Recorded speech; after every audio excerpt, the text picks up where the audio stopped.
Hi guys, Flo here and I'm back with another gala. Tara, samahan nyo kami sa aming Nagoya, Japan trip. Since nagamalayong Laguna kami, 11:30 PM pa lang lumuwas na kami para sa aming 6:30 AM trip. 2 AM kami dumating sa Naian Terminal 3 and first order of business magbayad ng travel tax, 1,620 pesos each. After magbayad ng travel tax, diretso na kami dito sa Cebu Pacific check-in counters. Yan, medyo mahaba yung pila kahit 2 AM to guys. And may check-in baggage ako, 24 kilograms yung kinuha ko and saktong-sakto, 22 kilograms lang tong aming bagahe. Pagka-drop ng luggage, pwede nang dumiretso sa immigration. And make sure nagawa nyo na yung e-travel nyo. You can do that 3 days before your travel date. Mabilis lang kami sa immigration. Tinanong lang kung ano yung work namin and kung government employee ba kami. Super fast lang. Konti lang din yung pila sa immigration that time. Nagmarhaba kami kasi mahaba yung pila sa PAGS and sarado pa yung A-Lounge that time. We used our Security Bank Platinum Mastercard para dito sa Marhaba and we stayed here until 5:30 AM. So bumaba na kami since boarding time na namin that time. On time naman lahat until pumupwesto na yung eroplano namin dun sa runway, bigla siyang nagpreno. And the captain announced na may hydraulic leak daw yung eroplano namin kaya hindi kami pwedeng lumipad. We're trying to fix it pero hindi kinaya so we had to transfer to another aircraft. Welcome to the Philippines!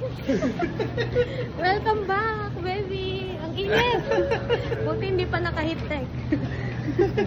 Oy, pose na ng kilikili. Charot. Delayed kami. Excited nang maging hotdog eh. Ngayon, lipat na kami aeroplano. Kain muna kami. Yes. Diba? Excited na ako maging ano? Freezer sa hotdog. Ay, ano? Freezer sa hotdog. Huh? Hotdog sa freezer. Guys, delayed kami. Biglang pumreno yung aeroplano namin kanina. Putik. Nakita ko yung wing niya. Ganun view. Ay ko shit.